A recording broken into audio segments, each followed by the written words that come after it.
It's a disturbingly common occurrence. Ocean mammals entangled in fishing lines. We have another of these stories to tell you about tonight. Dana Hutchings joins us with more in Checkpoint. Stacey, in this case, it's a California sea lion near Tofino that one local resident is sounding the alarm about. Check News reporter Dean Stoltz went to the West Coast to try and find it.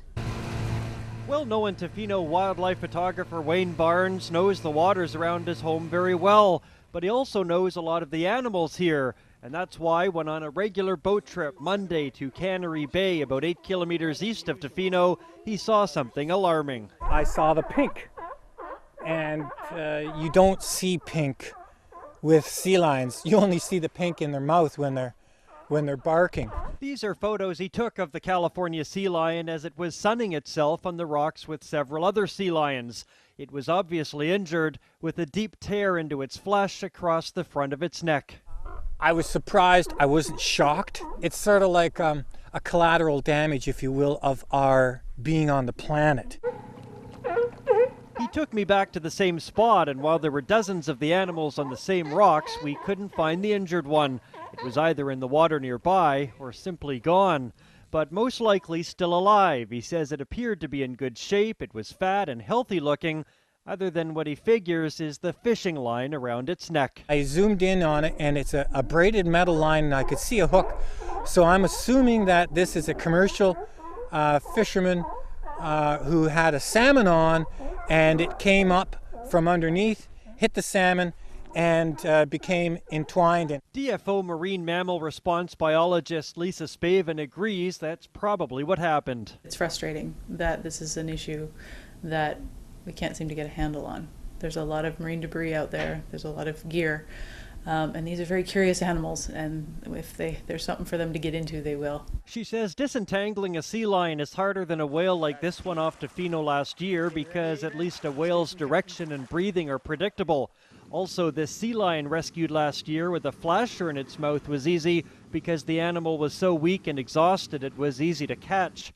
This latest sea lion, if caught, would be harder. Sea lions get spooked quite easily, and if they were to jump in the water, either we'd lose them or they would drown if they'd already been treated with a tranquilizer. Sea lion entanglements are not uncommon. Statistics show there were about 250 in the Clayoquot Sound area alone between 2005 and 2011.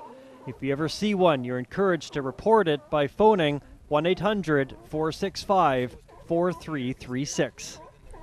And our checkpoint question tonight: is enough being done to protect marine mammals around Vancouver Island? You can tweet us at @check_news, post on facebook.com/checknews, or email checkpoint@checknews.ca. Stacey, the Department of Fisheries and Oceans says sea lion entanglements are not uncommon. Between 2005 and 2011, there were about 250 in the Clayoquot area alone. Tonight's checkpoint question: is enough being done to protect marine mammals around Vancouver Island? Here are some of your thoughts. When I hear about things like the sonar the Navy uses, and it kind of distresses the whales in particular, and dolphins and so forth. Not to mention overfishing. We won't even go there, but no, I don't think we do enough. No, we don't. We're not doing enough to protect the habitat. The federal government is not taking the issues seriously. And I noticed a female orca from the threatened pod died the other day down in the States. And I think we really have to get serious. If there isn't, stricter laws on littering and just anything that's being seen out there, then yeah, absolutely, we're not going to be making too much of a difference, and you've got to protect our sea life, right? Not particularly. And why not? Just not enough activists properly caring about what's going on under the ocean. Yes, in some areas, in other areas, maybe not so much. From Facebook, Heather says, is anything being done? I can't say as though I know of anything. Susan says, no way. My youngest child is almost 2 years old. What will she be seeing on the shores of this coast when she's a young woman? What will this coast look like for my grandchildren? Aaron says, I would think that if we don't know what is being done to protect marine mammals, then obviously not enough is being done. If there's no action, there is no awareness.